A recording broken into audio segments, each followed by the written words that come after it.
Hi, everybody, and welcome back to Trudge, a journey to being recovered.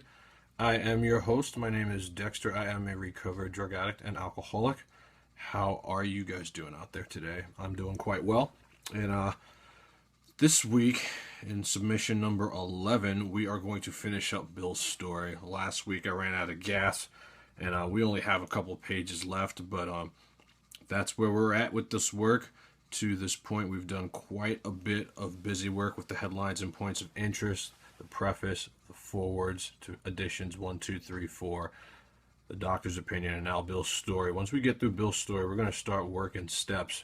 We're going to go into chapter 2 called There Is a Solution. And after that, a chapter called More About Alcoholism. So that's what the next couple weeks here are going to look like. I have this week. Next week, I'm going to be on vacation after that, and so we're going to miss a week. I might double up and give 2 submissions. I'm not really sure what my time looks like, but that's what Trudge looks like moving forward, okay? So before we get started, back on the bottom of page 14 is where we left off. We're going to open all our, step studies, our bookwork studies here with the 3rd step prayer. For those of you who are watching this for the first time or have not been following me to this point, it is on page 63.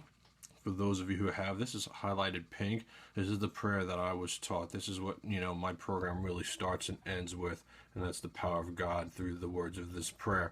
So those of you who care to join in, we're going to invite God in and do our 3rd step prayer, and then we'll get started.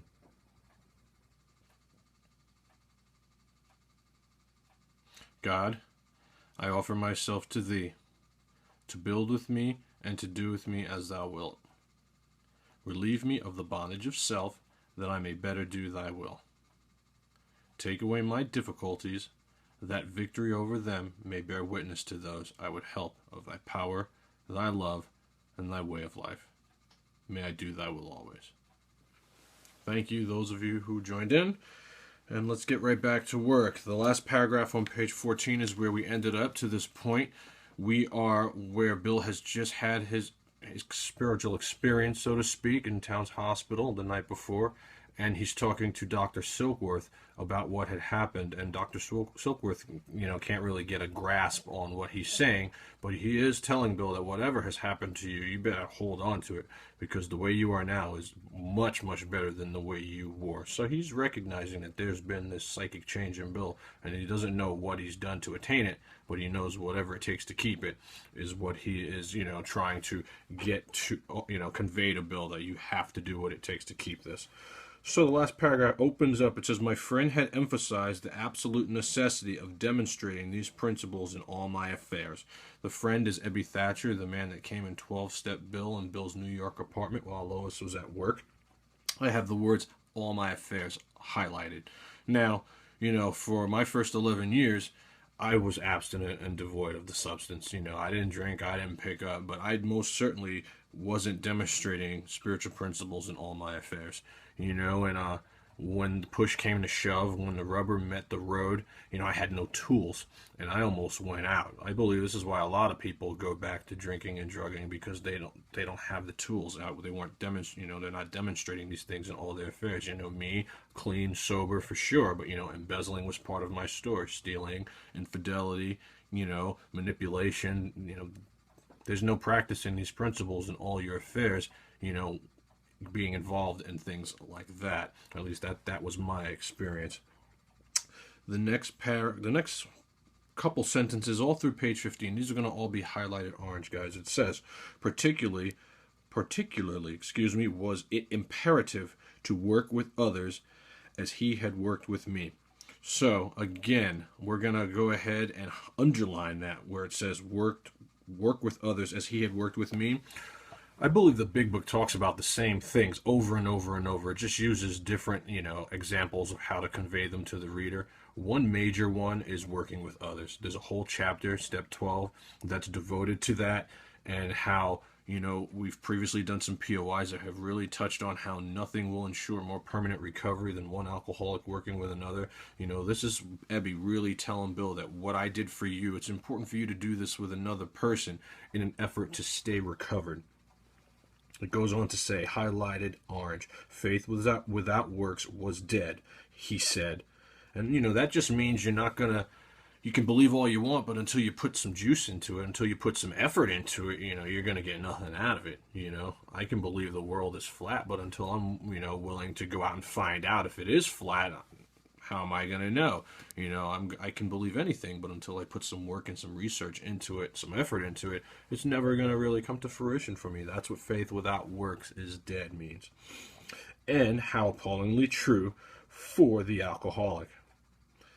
For if the alcoholic failed to perfect and enlarge his spiritual life through work and self-sacrifice for others, he could not survive the certain trials and low spots ahead. So, continuing on orange, I have the word perfect and the word enlarge his spiritual life. Now obviously, you're not going to become the Dalai Lama overnight, or start being Gandhi or anything like that, but we should strive to at least enlarge our spiritual condition, and it tells you what that is. Work and self-sacrifice for others, giving, helping others, altruism, what I'm doing now, what you could be doing for one of your sponsees, helping a little old lady across the street. It doesn't always have to be in the 12-step capacity, but what we're talking about here is what it takes to stay recovered. What it was Ebby was telling Bill W. what it would take for him to not pick up that drink again. It's telling him that those certain trials and low spots ahead, without that, without staying recovered, without putting that work in and enlarging his spiritual condition, you may not survive that, and it's nice to read this stuff, but I believe it's really cool when you have it happen in your own life to kind of validate it, so to speak. About, I'd say 5-6 months ago, I went through one of the hardest times in my entire life. Things that happened to me in rapid succession that I don't think you could have even made up. Some health issues, some relationship issues, some issues with my it was just one thing after another. I felt like a tsunami came and just blew my entire life. And I thank God I had this. I really do. I believe that the only reason I was able to make it through that was because I've got the power of God in my life, and I was able to practice these spiritual principles in my life, and because I give, because I want to work with other people at all costs, giving what I have, showing other people how we have recovered. That's what this book is about, and it's really, really cool when I think back about those times, how it just kind of relates again to what Bill and Ebby were doing back in 1939, 1935, 1930s, the late 1930s, that what happened then can happen now. It goes on to say, and this is still continuing orange, if he did not work, he would surely drink again. And if he drank, he would surely die. The word surely, we're going to circle those. That's when I hear that word surely, and that means for me, it's going to happen. Okay? And again, you could substitute whatever you want in and out. You would gamble again. Shoot dope again, steal again, whatever it is. I believe that this work, like it has told us in the early pages of this book, has its advantages for all. And that's been my experience, not just with alcohol, but with several other substances and things that were causing me all kinds of misery. Continuing on orange, then faith would be dead indeed. With us, it is just like that. And so that's a really powerful paragraph, to speak of what happens to us when we choose to not live according to the spiritual principles in all our affairs. The tough times come, and we go back to what we know, and that's drinking and drugging for a lot of us. Real drug addicts, real alcoholics, we cannot control this on our own. And, when times tough, I've heard this expression when, times get tough, the tough get loaded, and I think that speaks to that too, not being able to do it on your own. And I know that I was placed in a position beyond human aid, and like Bill W. And so I think it was awesome that Ebby explained it to him in this capacity, so he knew that this is what his life had to be like moving forward in an effort to not put that substance in him again. That's the end of the orange highlight. The next paragraph goes on. My wife and I abandoned ourselves with enthusiasm to the idea of helping other alcoholics to a solution of their problems. And I like the way he specifies of their problems, not just their alcohol problems, but all their problems. And God bless Lois Wilson. You know, I mean, a lot of times you hear Bill, Bill, Bill, Bill, Bill, you know, and Bill deserves a lot of the credit, but boy, Lois was surely the backbone. She took a vested interest in this as well. I mean, why wouldn't she? Obviously, she wanted to see her husband stay sober, but you know, I don't think she gets a lot of the credit that she deserves. What kind of woman stays with a man that has done all these terrible things to her? I mean, what a loyal, faithful partner. You know, God bless her and what she has done for this program and Al-Anon as well. I was fortunate for my old business associates remained skeptical for a year and a half, during which I found little work. I remember when I first started doing this, a lot of people were skeptical of, you know, what was going on with me when I first got clean, and even when I felt like, you know, I was having a spiritual experience and I was changing in front of people, I would have been skeptical. You know, one day a person is saying this and that in a meeting, and then, you know, one day he comes in and he's starting to sound different, he's acting different, and the things he's saying are different than the things you've been hearing for the past 10, 11 years, you know. Very skeptical I would have been as well. I was not too well at the time and was plagued by waves of self-pity and resentment, you know, and that's not unusual. You know, self-pity and resentment, and, you know, there's an on-awakening prayer that speaks to, you know, asking God to divorce us from self-pity.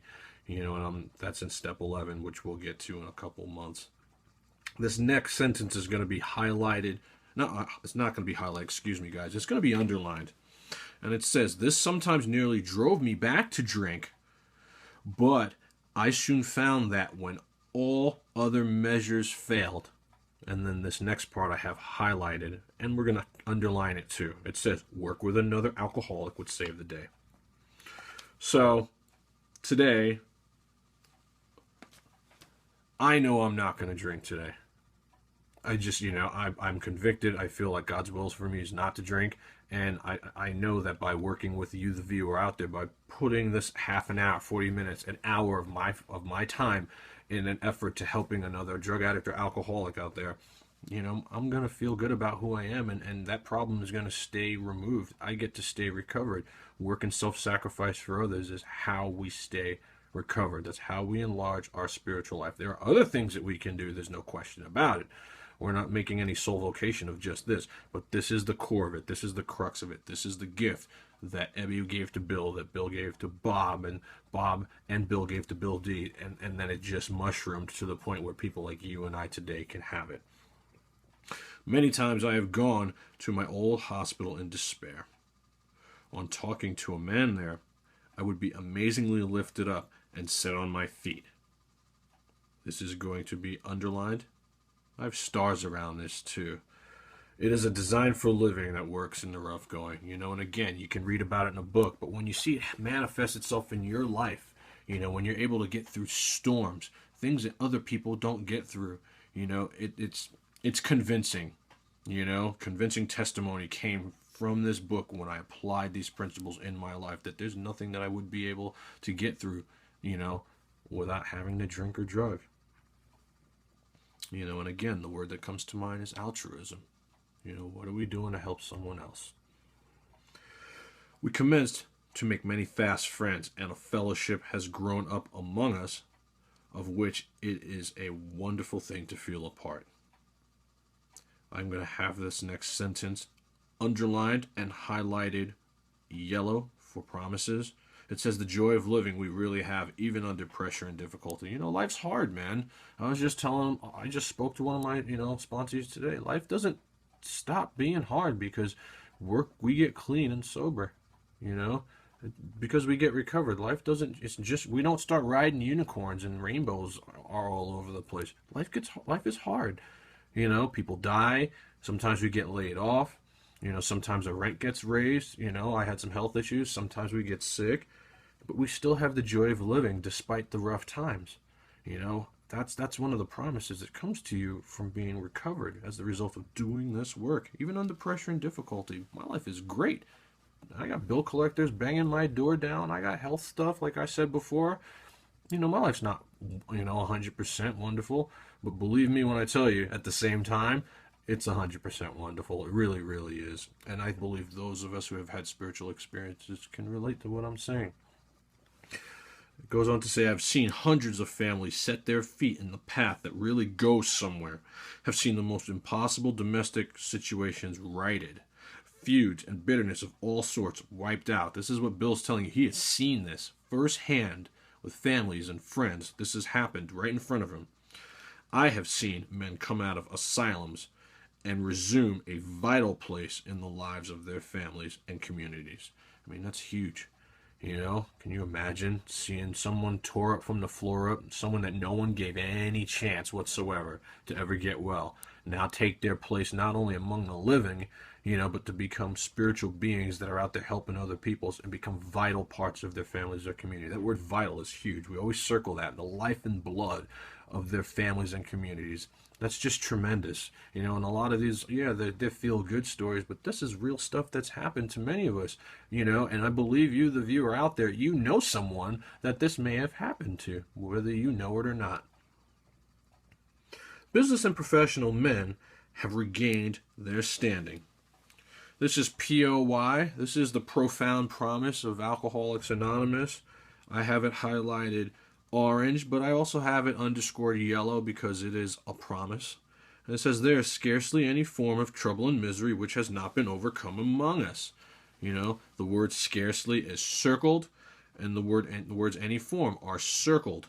That's telling you that there's you know, no matter what's going to happen to you, you get a flat tire, you get sick, we overcome that stuff, you know, when we apply what we've learned and put God first. In one Western city and its environs, there are 1,000 of us and our families. So, 1,000, you know, that's a lot of people for back then, you know, going from not having any kind of solution to the drink problem to, you know, the publishing of this book to now all of a sudden communities of recovered alcoholics are popping up all over the place. You know, this started in Cleveland, Akron, New York, you know, in 1941, you know, the Little Red Book was put out in Minnesota. They started doing big things. And then all of a sudden, there's a couple thousand. Starting off with 100, the first 100, now there's thousands. You know, like we read in the forwards, how the numbers just blew up like nitro over the years. It's a very real thing that has happened. And these aren't just words that are in a book, especially, you know, when you feel it happening to you and seeing it happen to other people. There's no doubting this, you know. For me, I'm convinced. We meet frequently so that newcomers may find fellowship they seek. All these informal gatherings, one may often see from 50 to 200 persons. We are growing in numbers and power, okay? And so, these were very informal gatherings in the beginning. They were taking place in people's homes, you know. Some of these recovered alcoholics were opening up their homes to strangers. Sometimes alcoholics who were still, you know, practicing alcoholics, you know, were living in the homes of these men and women. And, you know, it was really rough going in the first couple, you know, months, years. A lot of times, you know, a lot of these guys didn't sober up. A lot of, you know, Bill had one guy commit suicide in his house, you know, but that didn't stop them from opening their homes and continuing to practice altruism in whatever capacity they could. An alcoholic in his cups is an unlovely creature. And we all know that to be true. Our struggles with them are variously strenuous, comic, and tragic. They are most definitely very, very tragic. One poor chap committed suicide in my home, just like I was just telling you, you know, there it is. You know, he could not or would not see our way of life, you know, and a lot of times this way of life just includes being willing to go to any lengths to have a spiritual experience. I know for me, I was willing to go to any lengths to get alcohol. I was willing to go to any lengths to get drugs. There was no question about it. There was no stopping me. It was what I did and what I was going to do. You know, and it wasn't until I became willing to go to any lengths to attain a spiritual awakening, to have that problem, that obsession of the mind, coupled with the phenomenon of craving removed, did anything really start happening for me. You know, sure, I was abstinent, but we all know, you know, if you've watched the introduction to, you know, to Trudge of my introductional video, you know, the day came where I was ready to use. I had no tools. You know, my willpower marshaled by my, you know, just by my brain, it just didn't, it would not stop. It would not turn off. I had to drink. And fortunately for me, I believe God was looking out for me. I was one of the few people that, instead of going out and drinking, I made a phone call and I was spared. And I believe I was spared so that I could do the work that I do today to share the hope and the power of God, of your own understanding, with those of you out there who want a spiritual awakening, to have your problems removed as well. The last paragraph of Bill's story, it states, "There is, however, a vast amount of fun about it all." I know that's hard for a lot of people to relate to. My favorite thing to do, the thing that brings me the most joy in life, my most fun comes from taking people through this book. You know, I love to travel. I love to eat. You know, I love spending time with my son, my girlfriend. Nothing even comes close to helping a man or a woman to having a spiritual awakening. There's just nothing. It's just, I can't even put it into words. And so I can relate to what Bill is talking about there. I suppose some would be shocked at our seeming worldliness, and levity. But just underneath, there is deadly earnestness. So he's telling you, you know, that we're very serious about this. You know, we're not being very serious about it, but, you know, we're keeping it light. We're out there wanting to help people who are willing.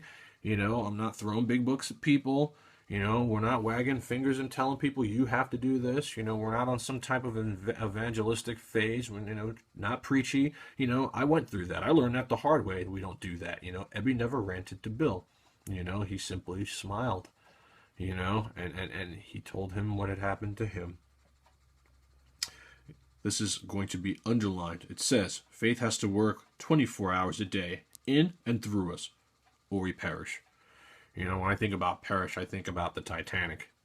You know, that's not something I would ever want to happen to me. Now, I'm not going to be on some, you know, luxury liner anytime soon that sinks out into, you know, wherever it was that they went down. But the feelings of, you know, that word perish, those feelings, you know, of going down, those feelings of going back to that old life, you know, that's pretty scary for me. Is it enough to keep me from drinking? No, it's not. It's not. What'll keep me from drinking, what'll keep me from drugging, is the power of God. And that's where that faith comes in, you know, and it tells you it can't be sometimes. You know, it has to be all the time. We have to live it. We don't just work the steps. We now get to live them after we've completed them. Most of us feel we need look no further for utopia. We have it with us right here and now. I believe that. You know, this is a tough world to live in. You know, airplanes are disappearing. You know, I mean, people are dying. There's wars going on. People are starving. All types of hatred and racism. It's a tough world to live in. There's no question about it. But that's just seeing the negative aspects of things, I believe. I can't think of a more wonderful thing to be today than be alive in this world, and to be of service to my fellow man. You know, to be a real dad, to be a real friend, to be a real boyfriend, to be a real son, just to be a real man. You know, what used to matter for me was being the man. You know, today I'm just a man. And that psychic change, that came from doing this work. I believe this is utopia. You know, the way I feel about God and life, you know, there's no monetary price you could put on it for me. Each day, my friend's simple talk in our kitchen multiplies itself into a widening circle of peace on earth and goodwill to man. And that was written by Bill W., the co-founder of Alcoholics Anonymous, who died January 24th, 1971. I believe we owe our lives to this man, as well as all the other important chess pieces, the Roland Hazards, the Dr. Carl Jungs, the Ebby Thatchers, you know, the Dr. Bob Smiths. All these people played a vital, vital part. Bill Dotson, you know, the Oxford groups of the early 1920s and 30s. It's hard to believe that this whole thing really panned out and came to fruition. And so that's the end of Bill's story. Well, again, it took me a few times to really go through that with somebody, to recognize the fact that, you know, there are a lot of similarities in there with him and I, you know, and it's not about really about the similarities or as well as the differences. It's about identifying with the feelings, you know, that dereliction, that degradation that he went through, and then being 12-stepped by Ebby Thatcher. You know, my sponsor 12-stepped me. You know, I believe when the student is ready, the teacher will appear, and that was my experience. And the work that she did with me, you know, is without parallel. I owe that woman my life. I owe her sponsor my life. And that's what I try to do for other people. I try to pay it forward at all costs for those of us who are out there who want it.